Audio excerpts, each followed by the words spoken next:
Some of the steps we take in our lives may seem small, but sometimes small steps can take us a long way forward if they are consistent. Big changes don't happen overnight, and behind all groundbreaking projects are many years of hard work. As the young physicist Dr. Peter Lamp, who had just completed his doctorate at the Technical University of Munich, pondered what his next move might be, it was clear to him that he wanted to do something with an impact on society. To make a change might for some mean to move, but he loved Munich and Bavaria, so he decided to stay, nurture his roots, and find an inspiring engagement in his front yard. So he joined the Bavarian Centre of Applied Energy Research, the ZAE, a non-university research institute that conducts energy research ranging from fundamental principles to practical application. From there, he mapped out his path for the next few years, where he joined the BMW team and took the next steps to change the game for battery cells in the automotive industry. Game Changer, an audio series about innovative changemakers.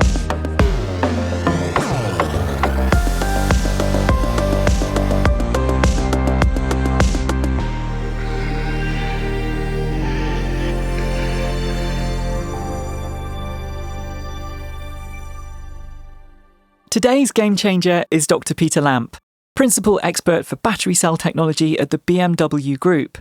Dr. Peter Lamp received his MSc in physics in 1989 and his PhD in general physics in 1993, both from the Technical University of Munich.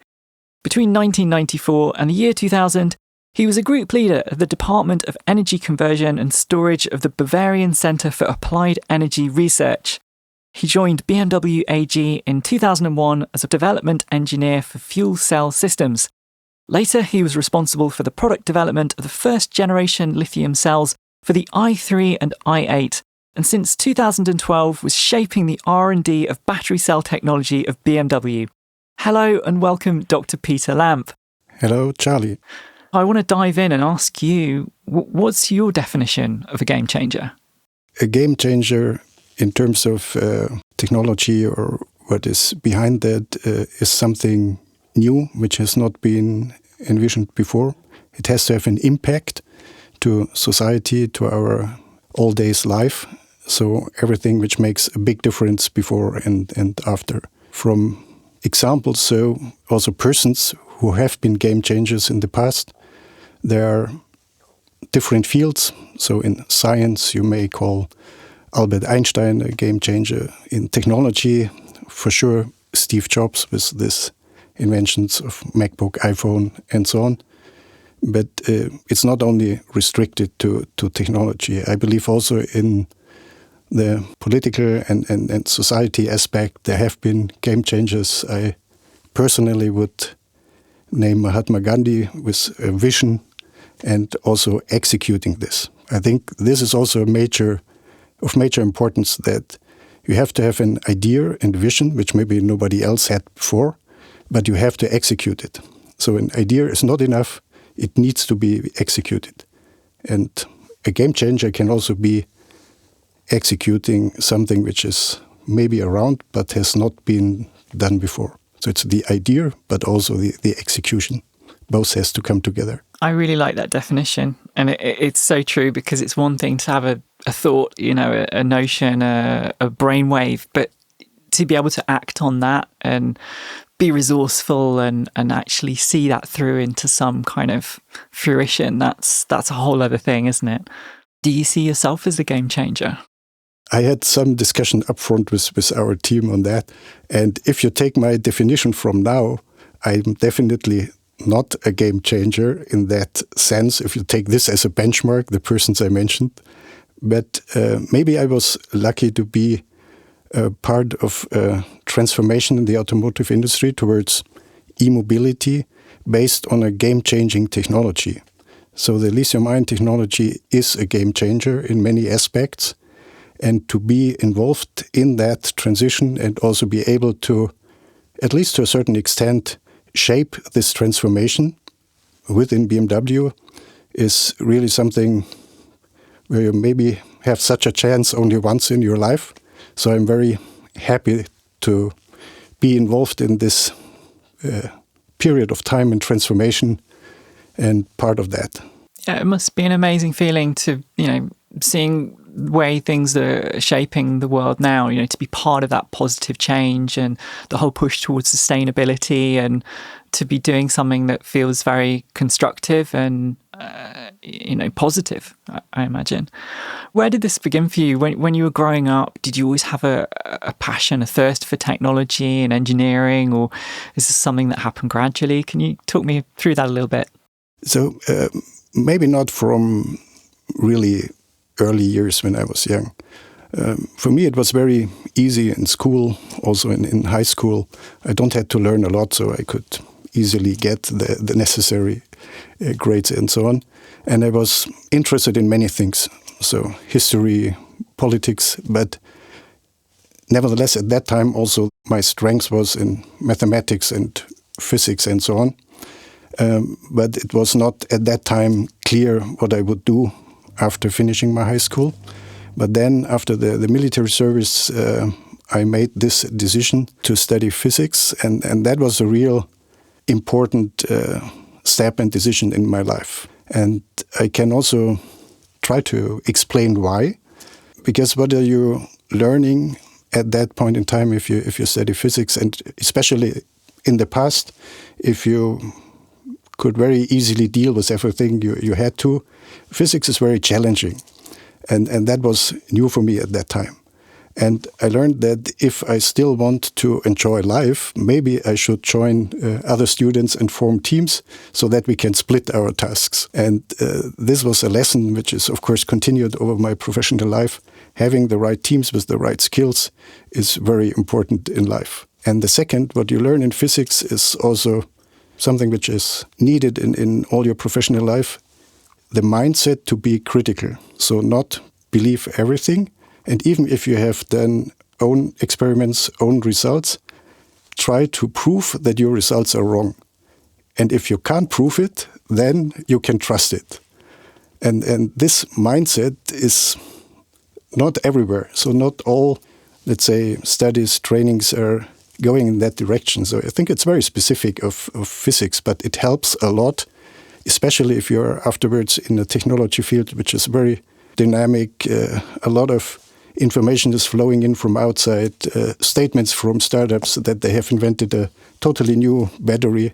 So having this critical mindset is very good to evaluate and really assess new technologies. And of course, as a physicist, you have a set of tools, a toolbox, which allows you to look into different technologies. It gives you a basic understanding of how things work. And this helps to be able to work in different fields, like, as I said in the past, or you said it, energy conversion, fuel cells, batteries. So I feel comfortable in all of that based on this basic tools that you learn when studying physics. I can only imagine it gives you a set of principles, as you said, a very rigorous methodology for approaching anything that you come to in life, whether that's in your field of study, or I'm sure it must translate into other areas of your life, really. Lithium-ion batteries, we see them everywhere now. They're part of how the world is starting to power itself. And you're one of their developers at the BMW Group. How does it feel to witness such a big change happening in the world around us? So for me, it was the most exciting experience in my professional life. And I was lucky to be actually the first group leader within BMW being responsible for lithium-ion cells. So as you said, I was in this journey from the beginning. What makes it so special and so exciting is that you have to look very deep in the fundamentals, because lithium-ion cells have been around in the consumer world, but not in the automotive. And the requirements are totally different. Something which was good enough for smartphones and laptops might not be good enough for cars. So you have to dig even deeper. And so you are on a scientific level. And at the same time, decisions of the company which really are important for the success of the company, are based on this fundamental understanding. So you are bridging, let's say, basic science to very high-level top management decisions in a company. And this is fascinating. And I don't believe that there are so many technologies where you can have exactly this twofold, very exciting aspects. You've been involved in this technology for a very long time, as you said. What are the changes that you've seen? What are the big changes that you've seen in that period? At the beginning, so let's say 2008, when we started with also our first electric cars like the i3, everything was, let's say, pioneering. As said before, lithium-ion was existing for consumer products, but not for automotive. So we, for example, nice story, we went to the cell producers, cell suppliers. At that time, most of them were in Japan. Japan was the leading country at that time. So also the first industrialization in the 90s was done in Japan. And we went there and said, look, for our BMW car, we want to have this type of cell. And they were very upset because they said, we are the experts, so we design the cells. How can you dare to come to us and saying, you know better than we how the cell should look like? So this was the very nice and exciting time where everything was new for them, for us, and we had to explore what's possible and what is not possible. Now, of course, we are in a different phase. So we are in an exponential growth of the volumes of the e-mobility. We are more mature. We have seen also big changes in the industry. So the leading countries, cell suppliers, moved from Japan to South Korea, and then further on from South Korea to China. So now China is dominating. And of course, as a developer within BMW, you are going with those companies and move from one location to the others, where you get new partners, have to educate them for getting the right quality that is required at automotive. So I believe that we contributed a lot to evolve this field. And now in the scale up, there are other challenges, especially now having the volumes available in the different markets. So we are producing in China, in Europe, in the States. So you have to make sure that there is a reasonable supply chain in all of those countries, and also to make sure that the supply is secured, even down to the minerals, and that you are able to mitigate geopolitical risks. So a different set of challenges. But still, and this is the only thing which has not changed, even now, every day we find new effects in the cell, we learn something new. So it's still technical, fundamentally scientific work to be done in a changed environment, let's say. Very dynamic. Maybe the most dynamic technology field in the automotive industry. Yeah, you must have seen some very interesting moments, going through this career that you've had in terms of how things have developed, like you said, where things were 20 years ago, where things are now, where things might be in the future. I want to go back for a moment as well, really, and just in terms of where things began for you. I'm always keen to ask my guests about what were the first things that inspired them. And, specifically, if you had any role models, any idols, any people you looked up to, whether that was in your personal life, in your career, the people that have inspired you to be where you are doing what you're doing today. Can you tell me a little bit about that? Yeah. So I don't think that I have a special idol, which I wanted to be like this person or so. But I always met people where I have really high respect of, and where I got some inspiration and some lessons learned I could take for me, and that followed, let's say, my whole professional career. And just to give you an example or tell you one story, when I did my PhD, it was done at the Max Planck Institute for Physics in Munich.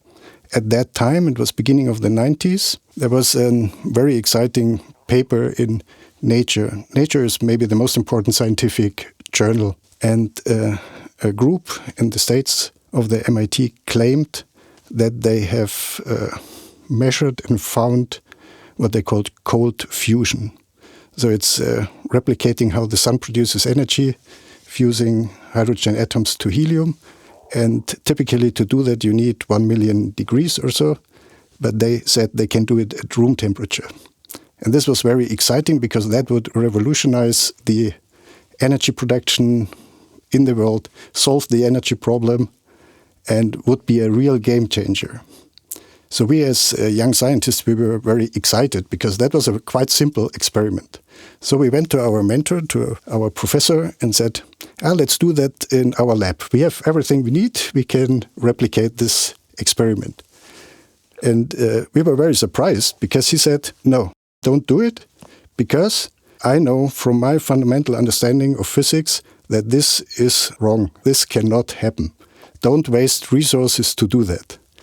So we were a little bit disappointed, but at the end I was really fascinated from this statement, and I tried to remember this all my life, to be critical about what you hear and read.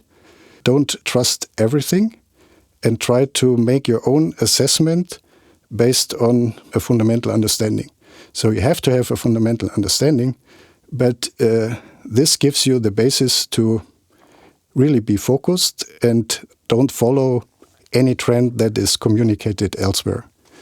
So this is something where I really had high respect of this person, of this Professor Buschhorn, and I remember this over years. That's a nice story. I think there's a lot of ways you can interpret that as well, really, aren't there? About, don't just take other people's opinions on board, make your own decisions in life, and don't be taken in by the herd mentality. It's important to learn for yourself. And yeah. Absolutely. I guess that's making me think as well, actually, one question I wanted to ask you was, you're talking about a period in your life where you were very hands-on in terms of doing experiments, doing things in labs. Talk me through a day in your day-to-day life, because I'm really fascinated to understand. Do you still have a lot of time, being hands-on with things, or is it more about working collaboratively and delegating these days? What does that look like for you? So a little bit to go back during my study, and I told you that it's necessary to form teams. And with my friends or co-students, we had a clear split of tasks. So every theoretical study work that we had to do was on their side, and all the experimental work was on my side. So I was from the beginning the one who tried to do something hands-on. Also during my PhD thesis and work, I did an experimental work. I think I soldered thousands of joints to make connections and to sensors and so on. And even in my private home, and this is maybe something I took from my parents and grandparents, I more or less by my hands built a house in the 90s, renovated another house in 2013. I do the plumbing, the heating installation and so on. So put the floors and tiles on the walls in the bathroom. So you can use me if you have some problems in your house. Just call me. I come and fix it. I will be calling you after the show. I have many things that need fixing. It's interesting because growing up, I always art and design was always the thing that I really enjoyed and sort of flourished with most in school. And I've always thought of myself as being quite practical. I like using my hands and making things, and often that does come down to DIY projects and things these days. So would you say, do you have any other hobbies aside from renovating and making things? You sound like someone who really gets a lot of satisfaction from that whole process. Yeah, so absolutely. I was engaged especially in sports, in different sports types since I was 6. So started my career, let's say, in gymnastics, and then I was getting too tall, so that was not the perfect relationship between length and mass and so on. I'm not very tall, but it was too tall for this type of sport. Then I moved to volleyball when I was 18.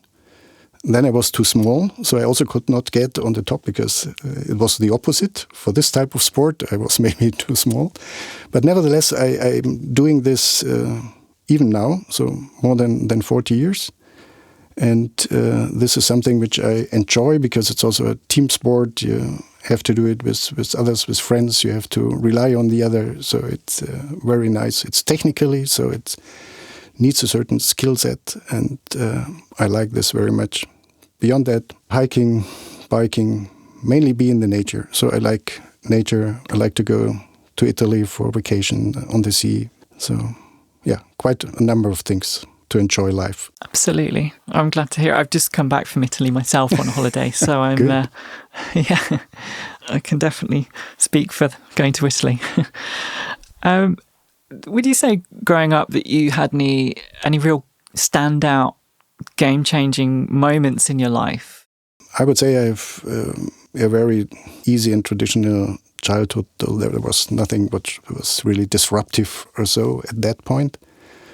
I think the most decisive points came later, or moments, as I said before, with the studies. But there is one exceptional experience which maybe changed my life into the right direction.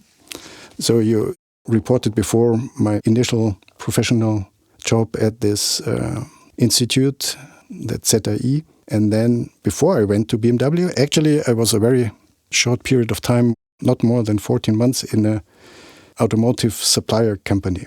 And this, as you mentioned it, I'm really bound to my environment in Bavaria, Munich. This was close to Munich. And they wanted to start a project about fuel cells and hired me to lead this project. And I went to find the necessary building to build up a lab, start experiment there, build up a team. And after a year, they called me and said, we made a decision to move the whole project to Neubrandenburg, which is a town at the very north of Germany. So in the next moment, I said, yeah, okay, you can do that, but not with me. I will quit. And then I took as a next opportunity the move to BMW. And looking back, this was the best decision. So the decision of the company to move the project, which was not nice for me, as I thought, was the best move, because within BMW I had a great time now with this, as you said, transformation, being part of that. So a very good game-changing moment, even it doesn't look like this in the first glance, but that was a really decisive point. It's fascinating, I think, how things that can happen in our lives that feel very disruptive in the moment, we can look back on with hindsight and suddenly see that that was perhaps the kind of catalytic moment that sent us off in the trajectory that, you know, led us to where we are now. We've come to a part of the show that I like to run through with all the guests called How Dare You? And so I want to fire a couple of quick fire questions at you, if that's okay.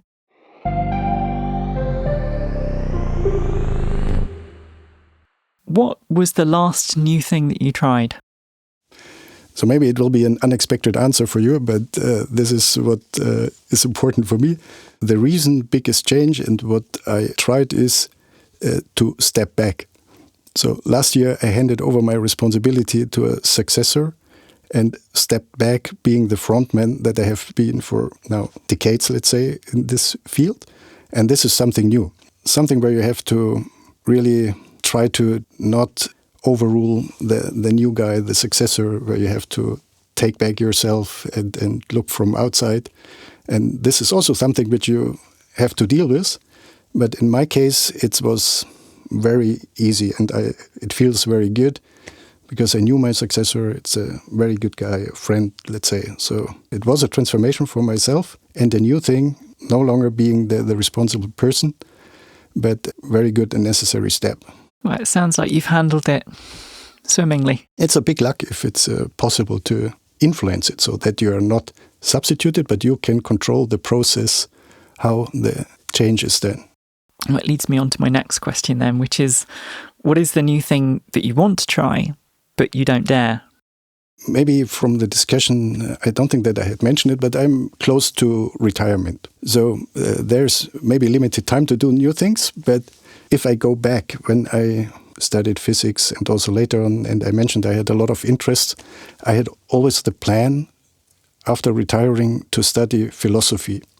So physics and philosophy is a little bit close. Both are trying to explain what moves the world, just with different means. So I thought would be something where I'm really interested in. Shall I dare it now? No, I don't dare it. Why?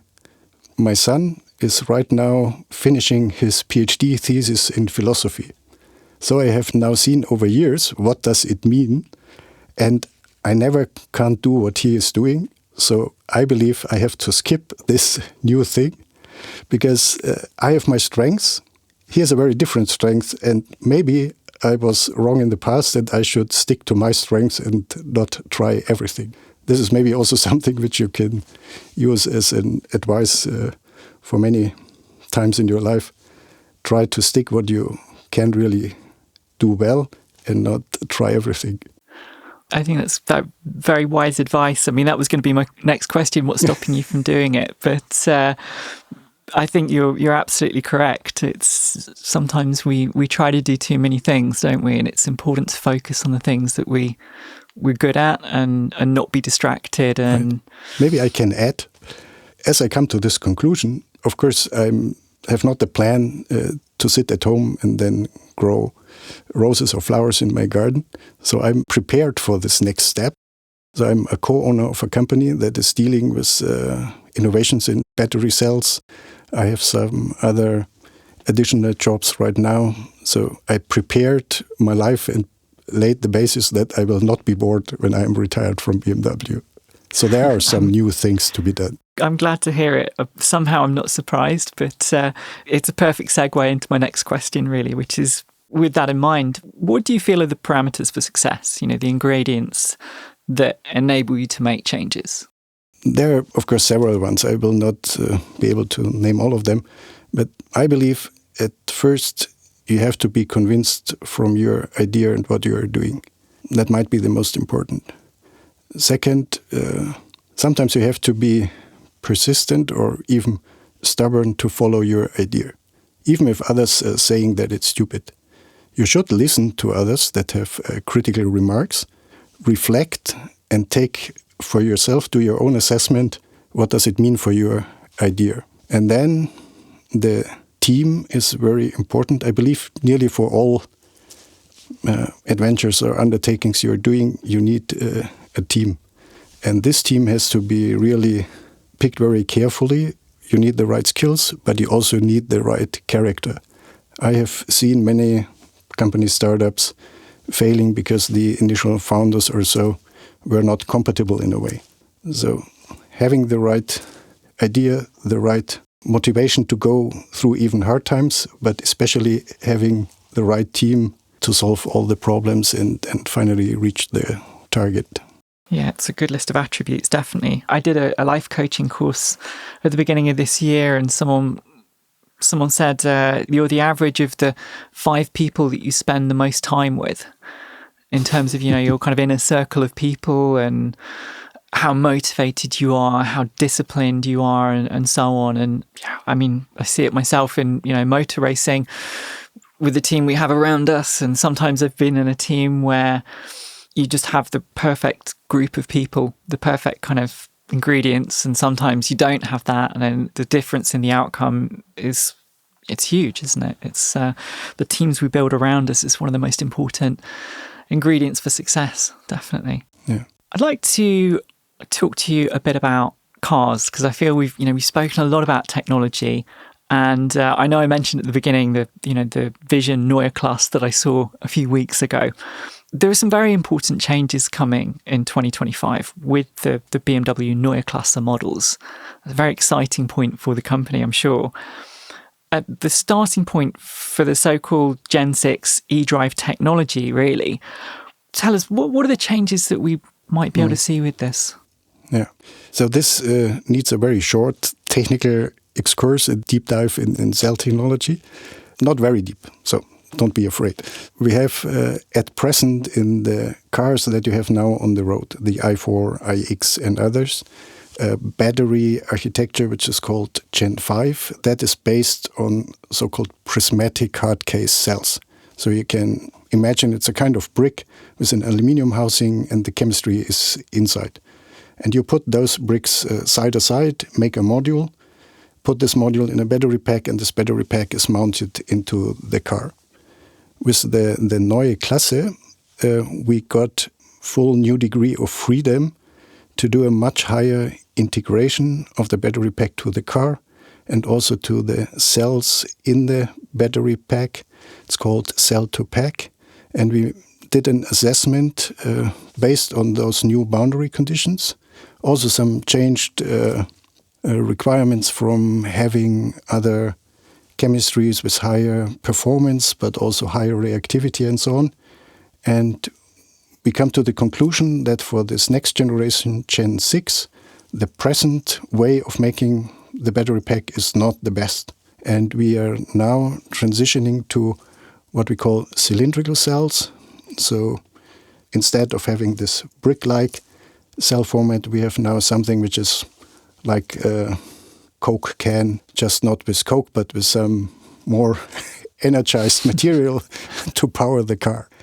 And what we can reach with that, and this is important, because having now with this Neue Klasse a very specific purpose design car that gives the optimum boundary conditions for an electric car, compared to the Gen 5, which is now on the road, we can increase the range by 30%. We can reduce the charging time by 30%. We can reduce the costs of the battery pack by 50%, and also the CO2 footprint at about the same amount. So a huge step forward compared to the Gen 5, based on this new architecture, but also on this change in how to use the lithium-ion technology in this Gen 6 building block for the Neue Klasse. Wow, that's really groundbreaking. I mean, 50% in terms of the actual cost, 50% in terms of the sort of whole efficiency? Yes, so 50% of the cost of the battery pack and the integration in the car of this pack. So if you had a certain amount, the energy content is measured in watt hours or kilowatt hours. So if you have the same size of a battery, let's say 80 kilowatt hours of the Gen 5 and 80 kilowatt hours of the Gen 6, then actually the cost euro per kilowatt hours is half of that of the Gen 5. There are a lot of contributions. So it sounds really amazing, and it's not one single effect. So the change of the cell format by itself is only one contribution, and there's a sum of 10 to 20 or even more positions in the overall bill of materials that gives you this advantage. So it's hard work to optimize, let's say, the overall system. Wow. But you're making big strides with it. I mean, that's going to be exciting to see how this new generation of cars, absolutely, that people are going to be driving within 12 months, or where are we now? 6 months even, I suppose. 2025 is suddenly not that far away. Yep, and still some challenges to solve. Looking to the future, what changes would you like to see in your field? Is it about more efficiency? Is it about a bigger proliferation of electric cars on the roads? What would you like to see if you had a magic wand to see into the future? What would it be? So at first, as mentioned before, we are still in a period of scale-up. So we have a really kind of exponential increase of the volumes. From time to time, due to the economic situation, it may slow down a little bit, but the general trend is still growing volumes. So right now, there's some protectionism over the world. There's some trade barriers that are built up. This is not helpful.